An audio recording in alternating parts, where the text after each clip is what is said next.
Welcome to the show as I come to you from Kennedy Space Center on Merritt Island in Florida. This is one of 10 NASA field centers, a premier multi-user spaceport, but it's also a tremendous museum filled with the exciting history of America's space program. I hope you enjoy the highlights from this, my first visit here.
I'm here with Ken, who is from Greenville, New Hampshire.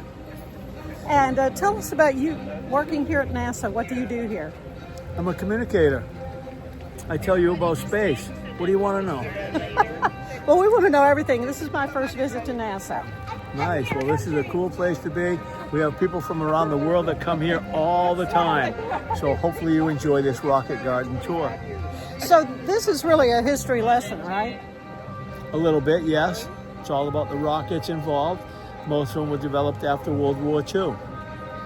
It's kind of incredible when you look at the size of particularly the little splashdown capsules that humans strapped themselves onto these things and went up into space. That's what we're going to be talking about in a minute. We'll be talking about the early program right through the Apollo program on this tour. Good. Thanks, Ken. Looking forward to it. You bet, ma'am.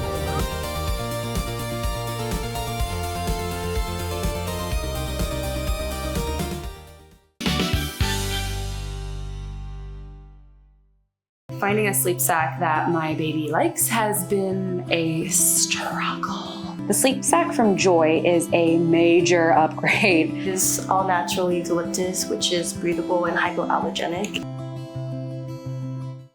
Looking for a bakery that's as clever as it is delicious? At Fox & Co. Bakery, we specialize in decadent mini cakes, cookies worth writing home about, buttery pastries, gluten-free delights, and custom catering. Find us Saturdays at local markets, serving up style, flavor, and just a touch of foxy mischief. Can't wait till then? Follow us on Instagram and Facebook, or visit foxandcobakery.com to see what's fresh. Fox & Co. Bakery, we bake foxy things.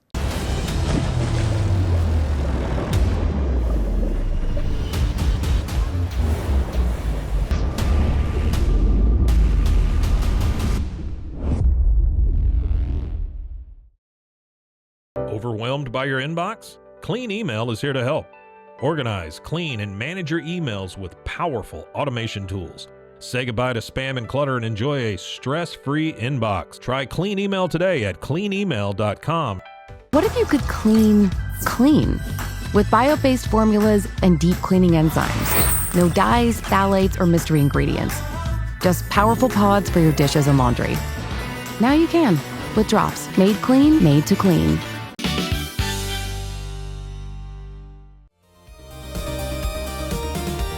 Kennedy Space Center Rocket Garden Tour. My name is Ken, representing NASA. And of course, I will answer all the questions you have when I am done in about 15 or 20 minutes. One of the first questions all the young explorers ask is, are these rockets real? They are all real. I do want to point out that they are all single use. Most of them were developed after World War II. Some of them were made just to be exploration type rocket. Some of them were conformed for human flight. There is one exception. Every one of them is real, except for this one right here. The Mercury Atlas 109D, that's a model. All the rest of them have never been flown, they have never been recovered. We just maintain them so they look crisp for our guests like you. Now, way back in the 50s, there was a consortium of scientists that got together. 67 scientists around the world got together, and they said, hey, we got this rocket technology, why can't we use it to do some exploration outside of our atmosphere? So this one of the astrophysicists, his name was Dr. James Van Allen. He created what's known as a cosmic ray detector. It was basically a Geiger counter to be able to detect radiation outer space. We took a rocket called the Jupiter C and we turned it into Juno 1 with a UE on the back of the rocket guard. That is Explorer 1 on the top, and we would launch, send it up outside of our atmosphere, and it was successful in determining those energy-emitting particles. We did launch again about 2 months later just to confirm the fact that it was possible to work and be able to determine radiation belts. So what did we do? We named them the Van Allen belts after Dr. James Van Allen. Now we were doing that under the guise of the National Advisory Committee of Aeronautics. That was established 12 years after Orville and Wilbur Wright flew their Wright Flyer in Kitty Hawk, North Carolina. So we knew that we were going to have to develop technology or aeronautical technology. Now, if you flew into town, into Orlando International Airport or Miami or wherever you came into town, that technology that was developed by them was used on your aircraft. Some of those technologies still work to this day. Now, back in 1957, the Russians also had rocket technology. And they launched a satellite called Sputnik.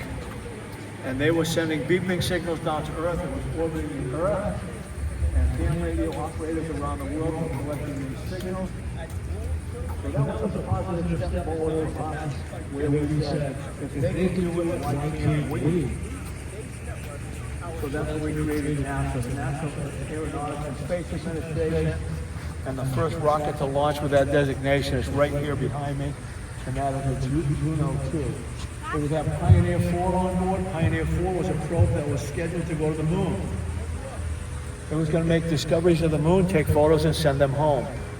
Unfortunately, we missed by 35,000 miles. But it was the first probe to exit the gravitational pull of Earth. So that was very successful in that endeavor. Now, in the meantime, the Jet Propulsion Lab in California, part of California Technical Institute, was developing the first communication satellite. They were going to call it Echo 1. Echo 1 was a 100-foot or about a 30-meter Mylar balloon. And we had a brand new rocket technology right behind us with a number 19 on it called the Thor Delta. You can see the Q-tip payload on the top. They would launch Echo 1 into space.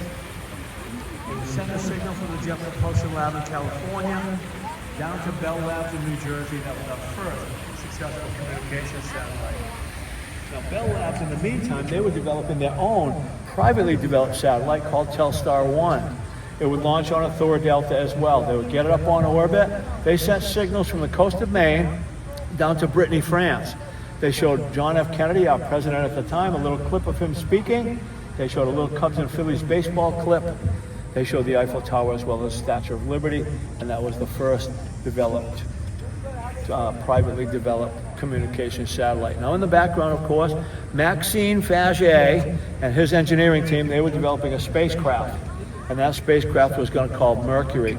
We needed a rocket to put that on, and technology that was developed after World War II from the V2 technology of the Germans is the Redstone. If you look behind you, you can see the United States, red United States with a Mercury capsule on top. And our first astronaut would be Alan Shepard on May 5th, 1961. He would launch into a suborbital flight right over our coast. He achieved 5,000 miles an hour. He flew up about twice as high as the Kármán line entering space at 115 miles. He went down range about 300 miles. Of course, he parachuted, came home, and was hailed a hero. Now, Gus Grissom also launched on a suborbital flight like that as well. But when we had to achieve orbit, orbital velocity is 17,500 miles an hour. You have to achieve that. That's the magic number. For the European guests, it's 28,000 kilometers an hour. So we needed a bigger rocket to put our first orbiting astronaut, and that would be the Mercury Atlas. The one I said is a model with the 109D. and we would send our first orbiting astronaut. His name was John Glenn. John Glenn would get up into space. He did 3 orbits around the Earth. He had a toothpaste tube full of applesauce, and he was the first astronaut to eat in space to prove that our biological functions would work. There were 3 other Mercury missions as well, Scott Carpenter, Wally Schirra. You can see Wally Schirra's capsule that has flown in Heroes and Legends right here. If you haven't seen that display, make your way through there sometime during the day. You will also see a Gemini spacecraft. And then Gordon Cooper launched, and he flew 22 orbits around the Earth. He was the longest durating mission at the time. Of course, in the background, Maxine and his engineering team were developing the Gemini spacecraft. The Gemini craft was going to be the bridge to Apollo. We were going to do all the necessary steps to go to the moon. It was already designated we were going to go to the moon by the end of the decade, and we needed another rocket because it was heavier, more complex, and this one right here, the silver white rocket in the background, is a Titan II. Titan II is an intercontinental ballistic missile, could reach out any population center around the world. It previously was in a missile silo and had a nuclear warhead on top. The Gemini program started with 2 astronauts, Gus Grissom and John Young. They would fly Gemini 3. And then Jim McDivitt and Ed White would be Gemini 4. They were going to spend 4 days on orbit. And they were going to have the first American spacewalker in Ed White. And he was able to get out of the capsule, and he couldn't believe how absolutely beautiful it was, not looking through an atmosphere, looking back at Earth and being able to see the stars where they do not twinkle, not looking through an atmosphere. Anyway, Gemini 5 was going to be fuel cell technology development. But we needed a durating mission. Knowing we were going to the moon, we had to go on orbit at least 8 to 10 days to go to the moon and come back safe. So Gemini 7 with Jim Lovell and Frank Borman would get on board Gemini 7 and they would launch 16 times a day. They do an orbit around the Earth, and they did it for 12 days when they launched Gemini 6A. Gemini 6A would catch up and rendezvous. They would get within feet of each other, take photos. Historic photos on the NASA.gov site are tremendous. They rendezvoused. Eventually, Frank Borman and Jim Lovell came home with Gemini 7 after almost 14 days. Think about that. 14 days. Go see the Gemini capsule inside the Heroes and Legends, and you will understand what I'm talking about. You will see the roomy accommodations it gave you, and it's pretty incredible. Anyway, Gemini 8 was going to be a very good, serious mission where they were going to learn to dock. Now, right here is the Atlas Agena. You can see the Agena spacecraft on the top. The Agena was unmanned. It had an engine you could turn on randomly. It would launch and get on orbit. It had a docking mechanism as well. Neil Armstrong and Dave Scott would launch on Gemini 8 within 2 hours of that launch. They would rendezvous and catch up, and they would create that docking. That was a major event in our program to move forward with the Apollo program. When they docked, one of the thrusters on the Gemini 8 craft was stuck open. They started spinning uncontrollably. Neil Armstrong knew there was a problem. He immediately undocked. He fired all the thrusters. He was unable to get the capsule under control. Dealing with Mission Control, he knew they were in a precarious situation, so Mission Control gave him the go-ahead because of the situation to fire the main thrusters, make an emergency exit in the Pacific Ocean. There was an aircraft carrier group out there. In case of this situation, they were designated to land off our coast of the Atlantic. But they came down through the atmosphere. They missed the target by 800 miles, landed off the coast of Japan. But the key to that event was the fact that Neil Armstrong knew what to do. He made the right decision at the right time, and those gentlemen came home alive, which was a big factor. This is the reason NASA historians claim they chose Neil Armstrong. Over and over again, he was able, no matter what aircraft, experimental craft, spacecraft, he was able to get the job done. Of course, Gemini 9, 10, 11, and 12 would continue on while they were developing the Apollo command and service module and developing the Saturn V technology as well. You can see the command module here with the United States on it. It's getting a little overgrown, but you can see there would be 3 astronauts on board. Now, the service module you can see on the Saturn 1B right here. The Saturn 1B horizontally on the back of the rocket cart. The first stage is actually 8 Mercury Redstones put together. You can see them all together with all their engines on there because they were so reliable. They just made a first stage with 8 of them. The command and service module on the end was going to be tested in low Earth orbit, and they were doing a full plugs-out test on January 27th, 1967. It's basically a dress rehearsal for opening night of your play. They were going through all the communications, all the necessary steps, and a fire broke out. Gus Grissom, Ed White, and Roger Chaffee gave everything that day. They never went home to their families. You can see a tribute to them at the Apollo Saturn Center on the bus. Don't hesitate to go out there. The bus ride is free. They leave every 10 minutes for your pleasure. But anyway, eventually they made 1,300 changes to the command module and service module. They made it more safe. Eventually they would launch on a Saturn 1B with Apollo 7. They would get on low Earth orbit and test the command and service module. Now this rocket is not powerful enough to go to the moon. The Saturn V, which you will see on the bus tour, is about a third bigger. It was much bigger. And a key element to that Saturn V rocket are these F1 engines right here on the ground. This F1 engine is the most powerful single-cone, liquid-fueled rocket engine ever developed. It will burn 5,638 pounds of fuel per second, create 1.5 million pounds of thrust, times 5 on the first stage. It would propel a 363-foot, 3-stage Saturn V rocket with 3 men on board with over 900,000 gallons of fuel to 42 miles above the Earth's surface, and those astronauts would be going 6,000 miles an hour, feeling 4 Gs. The first astronauts to get on a Saturn V were Jim Lovell, Frank Borman, and Bill Anders, and they were designated to go to the moon in December 1968. They would fly to the moon. They would test the command and service module and get it on lunar orbit. When they were going around, they went on the left side of the moon, came around the right side of the moon. When they came around the right side, Bill Anders being in charge of the Hasselblad camera. Of course, they were using black and white film in those days because that was much more detailed film. When they came around the back side and the sun was shown on the moon vertically on the right, looking out the window, he could see the blue marble we call home. He just came 3 days from there, 240,000 miles away. So he asked Jim Lovell, he said, "Jim, you got a color film?" He said, "Sure." Gave him a color canister, put it in that camera, started taking multiple photos. He adjusted the f-stop the whole time to make sure the light was perfect. And that is the most iconic photo of last century, and you can look it up. It's called Earthrise. Now, Apollo 9 would launch in low Earth orbit. They didn't have a lunar module ready for Apollo 8, but they were able to successfully get the command and service module on orbit. They did 10 orbits, but Apollo 9 would go in low Earth orbit. They would transfer astronauts into the lunar module, come back, reconnect, let it go, come home, and then Apollo 10 would be the first one to test the lunar module to about 10 miles above the moon's surface.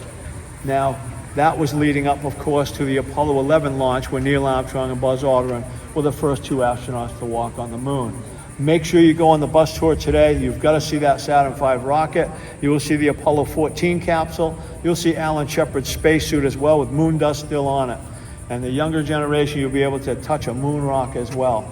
Now, of course, the Apollo mission was successful with 12 men walking on the moon. But getting back to the Delta family of rockets, with the number 19, the Thor Delta, the Delta spanned the course of 64 years. And this teal-colored rocket is a Delta II. It was very reliable. It launched 155 times, 100 missions in a row. It was very easily set up, depending on the payload you wanted to achieve with the orbit, where you could affix it with 3 solid rocket boosters like this configuration, 4 or 9 boosters. These are famous for launching the Global Positioning Satellite Systems, which everybody probably uses when they're on vacation. Now, if you look at the payload bay on the top, that is the Tiger Shark configuration, and that is a tribute to the Flying Tigers of World War II. That is my rocket garden tour for the day. Like I said at the outset, if you have any questions, I will be glad to answer them for you. My name is Ken, representing NASA, and it's been an absolute pleasure to have every one of you follow along with me. Thank you very much. That'll be $50. This is what I live with, you know. You live with her? Yeah. We've got the world on tape. You know what?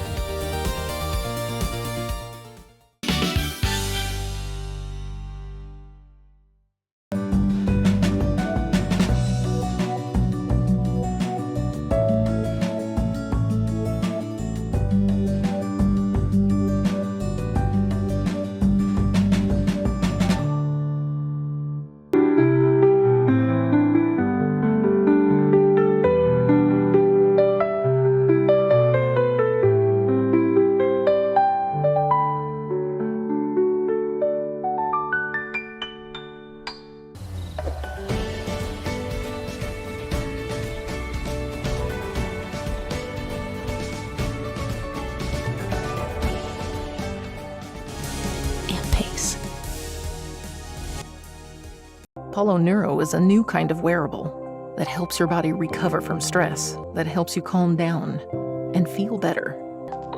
You sleep better, and you can get back to being yourself.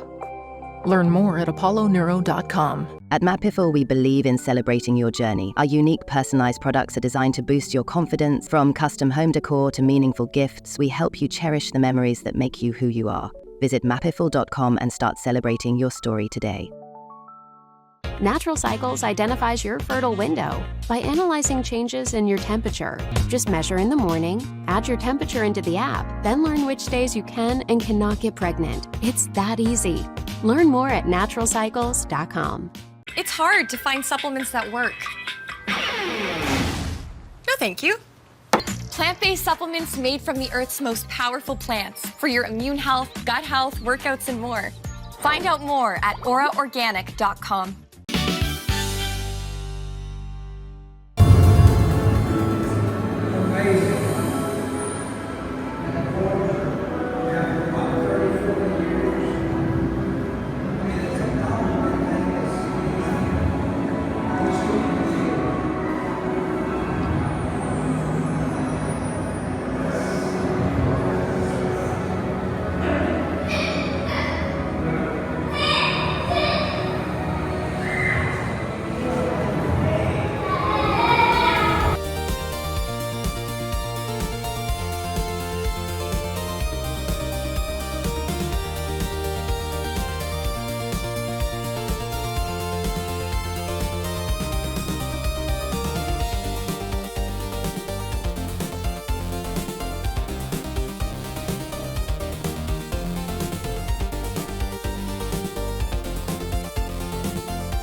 A journey into new thoughts, new cultures, new adventures.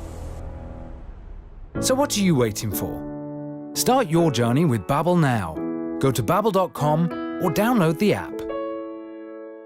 Send money abroad in just a few steps with Remitly. Sign up with your email, enter an amount, choose how your loved ones receive the money, enter your recipient's information, select a payment method, hit send, and relax. Download the Remitly app today. A house is a property, but we live in homes. Home sweet home. Homes where the heart is. We aim to deliver the best home buying and selling experience so you can spend less time real estating and more time living. It's the Restore Clarity Focus Patch, my little secret weapon for staying sharp, focused, and on task. Each box comes with simple instructions inside, so you always know exactly how to apply it. Each patch lasts for 3 days. I love that I can wear it all day. Tasmanian spring water range from Sand and Sky. This range is really good for dry and dehydrated skin like myself, packed with 2 types of hyaluronic acid, fermented sea kelp to reduce redness, and my skin feels so dewy and so hydrated.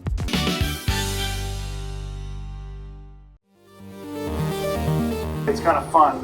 Everything will float around if you don't manage it. So we have some tape to stick things on our table here, as well as a bunch of Velcro. All right, so the first thing we need for our sandwich is a piece of bread. Well, up here we don't have bread like you do on Earth, but we have tortillas. So we use tortillas a lot for sandwiches. So that's what I'm going to use for my peanut butter and jelly. I'm going to stick that down to some tape here so it doesn't go floating away while I'm getting everything else ready. So I'll get my peanut butter out, and even the lids on the peanut butter have a piece of Velcro on it so they don't go floating away. If I let it go, it'll kind of just float there for a little while, and then eventually the air conditioning system in here will take it away somewhere else. So I don't want to lose it, so I'm going to stick it on the table. I'll scoop out some peanut butter for my sandwich. I got to stick this somewhere, otherwise it just goes floating away too. But just for now, if it's just a few seconds like this, I can just leave it, let it float. I'll spread the peanut butter on my sandwich, the tortilla, and then I get my jelly ready. So a lot of things you got to think about and manage while you're eating up here. And you just spread the jelly on the sandwich. That as well needs to get attached to the table. So there's my peanut butter and jelly tortilla or sandwich. From up here, I'll just kind of close it up and enjoy. See if you guys can enjoy it as it's coming to you.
Hi, welcome to the Shuttle Launch Simulation Facility.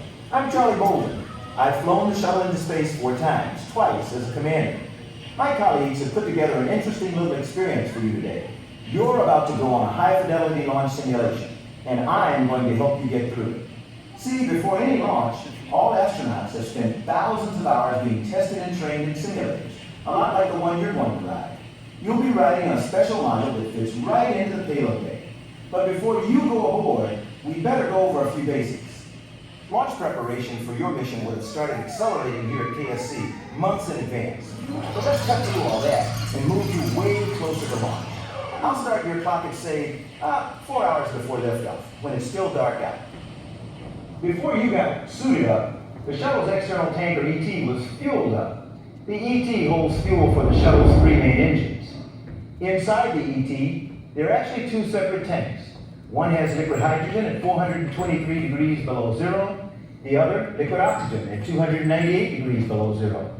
They start really cold, but when those 2 liquids meet in the shuttle engines, you'll find out.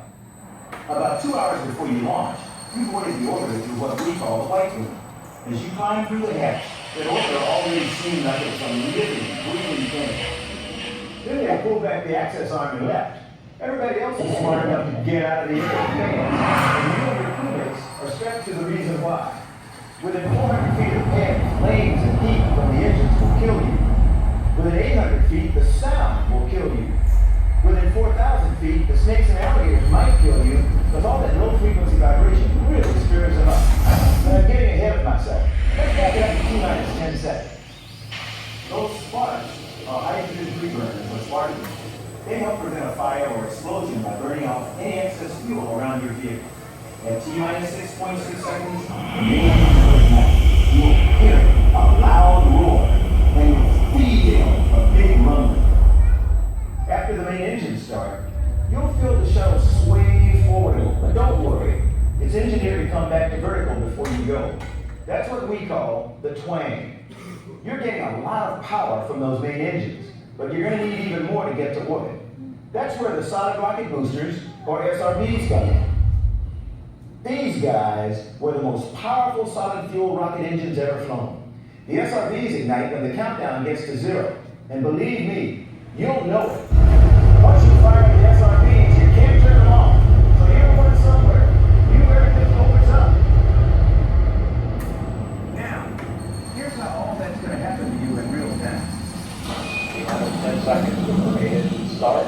7, 6, 5, 3 engines up and burning. 3, 2, 1, and lift off.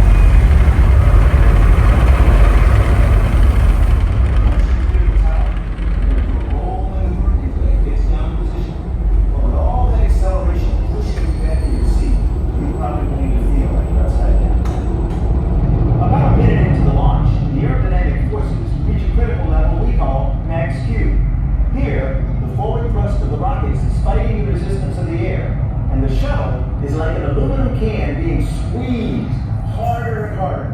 To make sure this doesn't happen, we throttle down the engines to maintain pressures we engineered the shuttle to withstand. Once you pass through max Q, we throttle the engines back up. It was at this moment that we lost the Challenger in 1986. So this is always a thoughtful moment in any mission. About 2 minutes into your flight, all the fuel is spent in your SRB. So they jettison them and they'll parachute down into the ocean. These guys were designed to get cleaned, refurbished, and then used again on another mission. Your ride will get a little less bumpy once your SRBs drop off, but you're still going to keep accelerating. So that's when you feel those vibrations. A few moments later, your ET will have spent all its fuel, and you'll be go for main engine cutoff, or MECO. Then you'll jettison the tank. We call that ET7. The tank will break up in the atmosphere on the way back down. It's the only part of the shuttle system that wasn't designed for reuse. Congratulations, you made it into orbit. That's assuming, of course, there were no malfunctions along the way. Naturally, we have hundreds of contingency plans in case something does go wrong. Take a moment to memorize these now. Got it all? Good. Our time here is up. You ready? Because now you have to take your chances in the sim and hope the sim supervisor goes easy on you. Now it's time for you to experience the sensations of launch firsthand from inside the shuttle. See you aboard.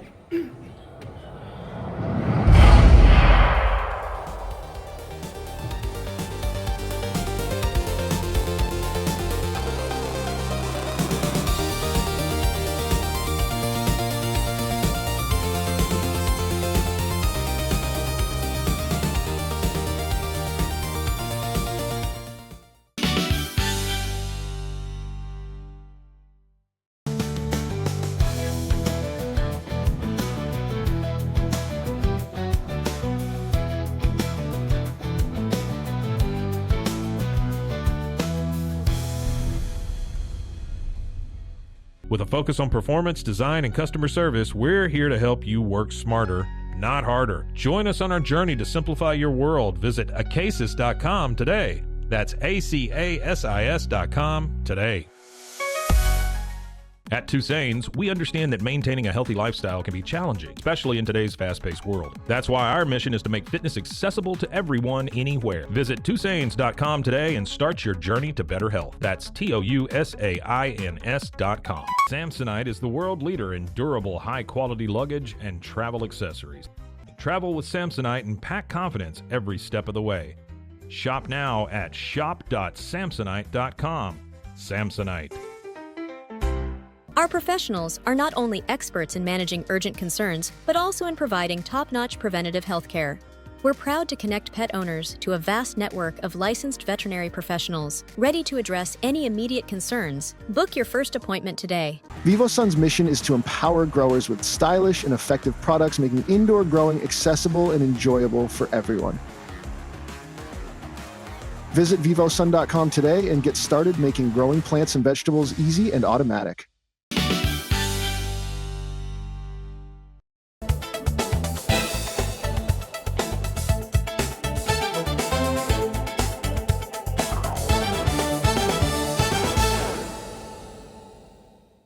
Waco ISD and Brook Avenue Elementary are hosting their monthly food distribution event today from 3 to 4 p.m.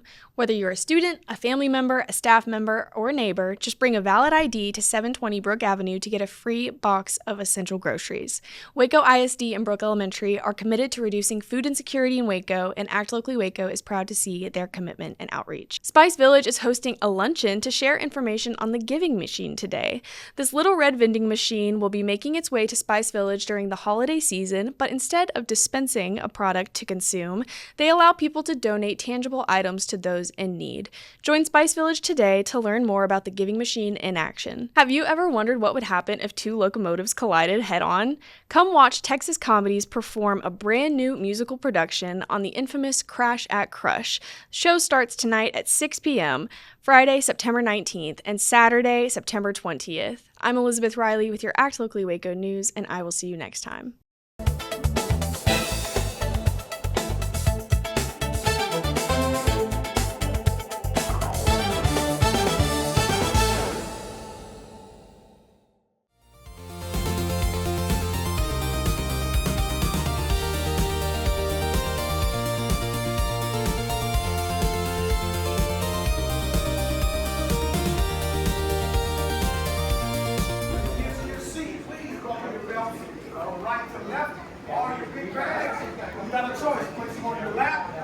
By your feet. Do not put anything up under the seat, please.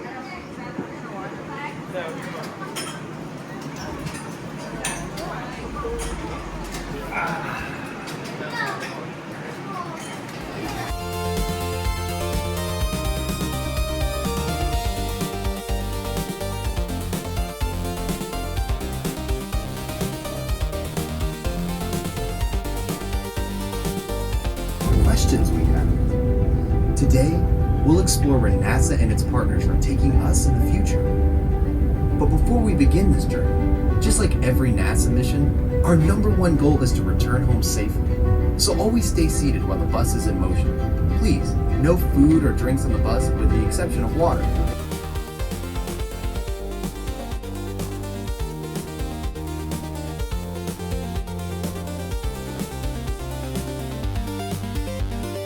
Launch controls for the Apollo missions.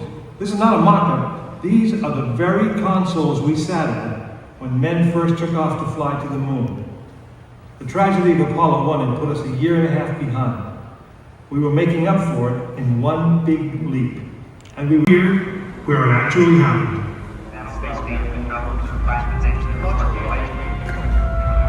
Mankind is about to leave his planet behind and journey to another. It is one of those rare moments when history is not being made, destiny is being embraced.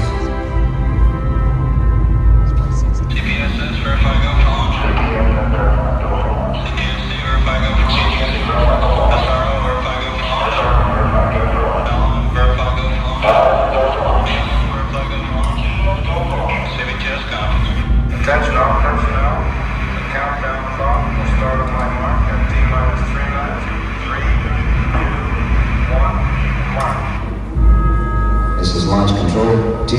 20 minutes and counting. We've completed our communications checks for the Apollo 8 astronauts in the cabin, and the communications are go.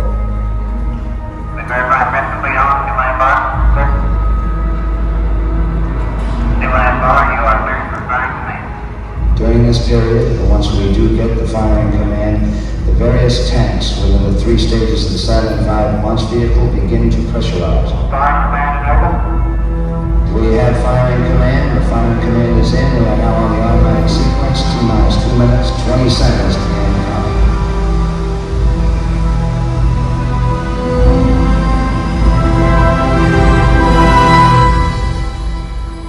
Our status board indicates that all aspects are ready. Instrument unit is ready. Spacecraft ready. Final check of the emergency detection system. That ready light also on. First stage preparations are completed. All systems are A-OK. We're on. Ready to go to Conway. Stand by, Rotor. Okay, you're on. All systems go. 1 minute, 45 seconds and counting. The first stage liquid oxygen tank has been pressurized, and the pressure is still building up. Coming up in 90 seconds, mark T-minus 90 seconds and counting. The Apollo 8 crew standing by, spacecraft commander Frank Borman, Jim Lovell, Bill Anders. Now report that the liquid hydrogen tank in the third stage is pressurized. 1 minute, 15 seconds.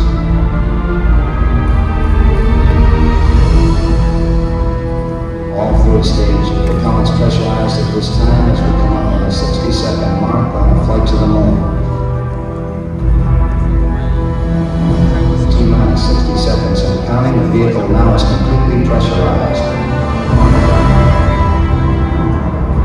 We're coming up on the power transfer shortly.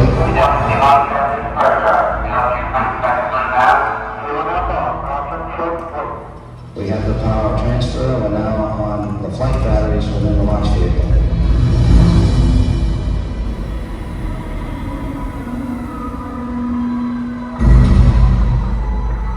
Final reports coming from Frank Borman at this time. Final look at the switch list aboard the spacecraft. 20 seconds, all aspects. We are still go at this time. T-minus 15, 14, 13, 12, 11, 10, 9. Ignition sequence start. The engines are on. 4, 3.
Apollo 8 successfully orbited the moon, and the astronauts returned safely to the Earth. I know. I'm Jim Lovell, and I was one of the crew of this spacecraft, Apollo 8. We were the first men to see the surface of the moon from just a few miles away. But it was the hundreds of thousands of men and women who worked in that team, and the millions of people who supported the mission that really made it possible. That way, I guess we all went to the moon. Now, on the other side of those doors, you'll find an actual Saturn V moon rocket. It's still the most powerful, the most complex machine ever built. And I guess it's the only one that can take you to another planet. I actually got to fly one on a second flight to the moon called Apollo 13. But that's another story.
A short time later, history is made again. Okay, Neil, we can see you coming down the ladder now. For one incredible moment, we are one people with one history, watching our destiny unfold. That's one small step for man, one giant leap for mankind.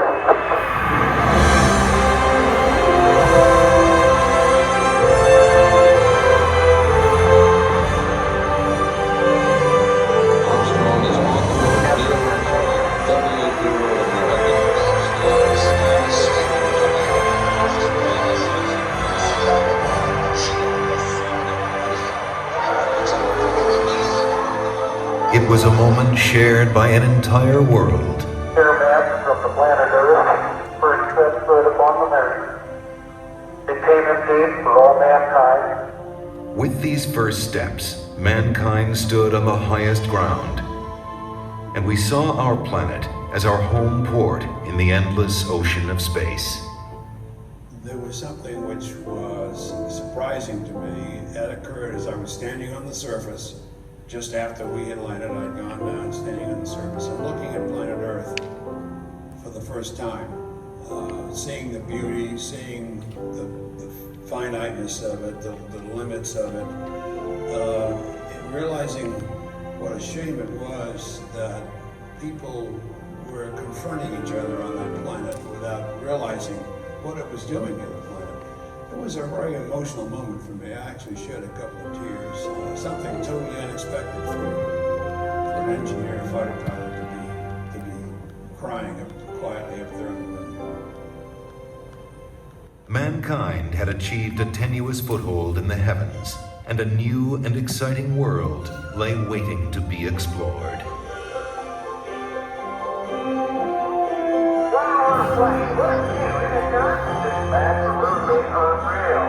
The first mission had stayed for only one day, but over the next 3.5 years, 5 more Apollo missions visited the moon, and with each one, we stayed longer, roamed further, and discovered more.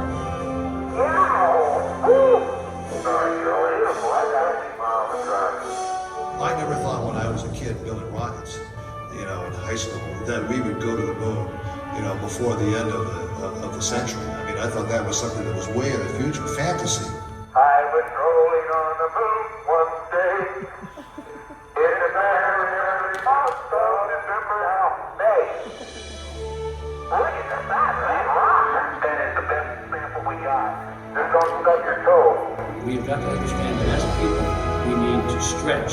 We need to reach beyond our grasp. We need to strive to do things that seem impossible, because in the accomplishment of them, we move society forward. Boy, isn't the beauty of this place is just absolutely incredible. One of the astronauts has said those hills that we climbed give our children and grandchildren a different perspective, that they see the mountains that we couldn't see. And so what we considered impossible, they're dreaming about. 3, 2, 1.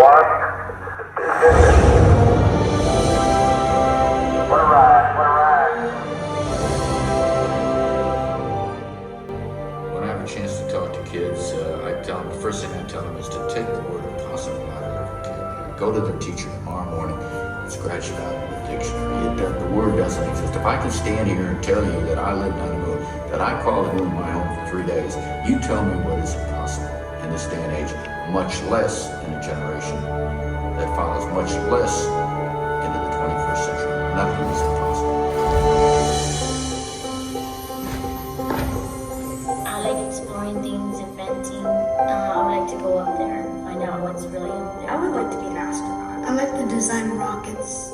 Payload specialist. I'd be ground control officer. The thing that my mom can't understand is I'm terrified of heights, but I want to be an astronaut. There's so many things I'd love to do. I would explore, I'd look for everything. I would try to start a farm. Millions of other galaxies that you might be able to live in. It's the unknown.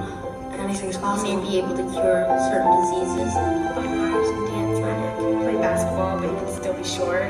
Because then you could fly up in the air. Baseball would be awesome.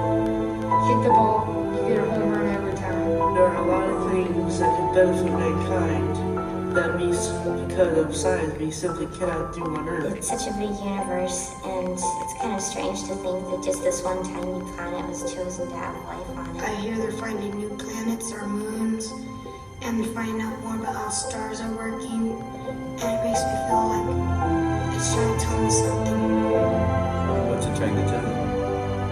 That you belong up there with them. The Apollo program ended in December of 1972, but our journey into space is just beginning. I'm Neil Armstrong.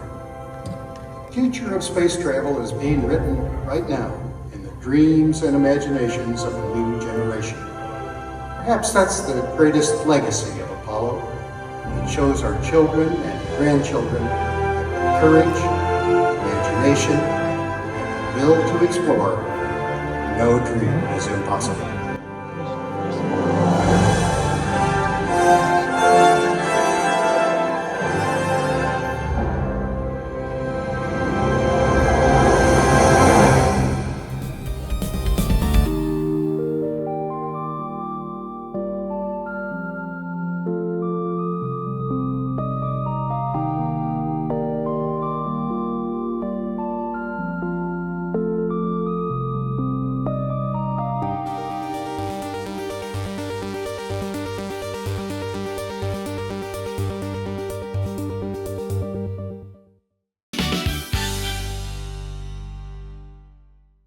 I know you're gonna love this Kodak Dot Plus printer. You guys just connect it to your smartphone. I can assure you, you are going to love this printer as much as my family has. You guys have to check it out for yourself. At Open Goal USA, we're revolutionizing training for both soccer and lacrosse with our innovative portable rebounders. Perfect for players of all ages and skill levels. Visit OpenGOAAALUSA.com and elevate your training today. At Mitzi, we believe the right light can transform any space. Mitzi has the perfect design for you. Beautiful, well-made lighting without the high price tag. Discover your perfect light at Mitzi.com. That's MITZI.com. Mitzi. With San, owning iconic furniture no longer requires paying a premium. With over 15,000 satisfied customers worldwide, we've proven that high-quality furniture doesn't have to come with a high price tag. Explore our collection today at sarn.com. I am obsessed with helping business owners increase their traffic and turn it into profit through the power of Pinterest marketing. It's this amazing platform where people are looking for ideas, inspiration. They have a problem and they're actively looking for a solution. Tervis is all about staying hydrated. Each product is built to last and comes in endless designs to match your personality. Stay refreshed and express yourself with Tervis. Visit tervis.com today and find your perfect tumbler. Experience with the Bosley MD hair regrowth kit was amazing. It was easy to use. It let me take off my hat. I could go in public and have my picture taken and feel normal again. BosleyMD.com. At 4U Health, we believe wellness and lab testing should be accessible, inclusive, and yes, fun. With our tech-powered at-home lab test, you save time and money while feeling your best. 4U Health. Visit 4uhealth.com today. So all you have to do is tap your Popple to the back of someone's phone, like that, and they instantly get your social media and contact info right on their screen. They don't need an app or a Popple to receive your info. So get your Popple today and start impressing everyone you meet. Make it pop.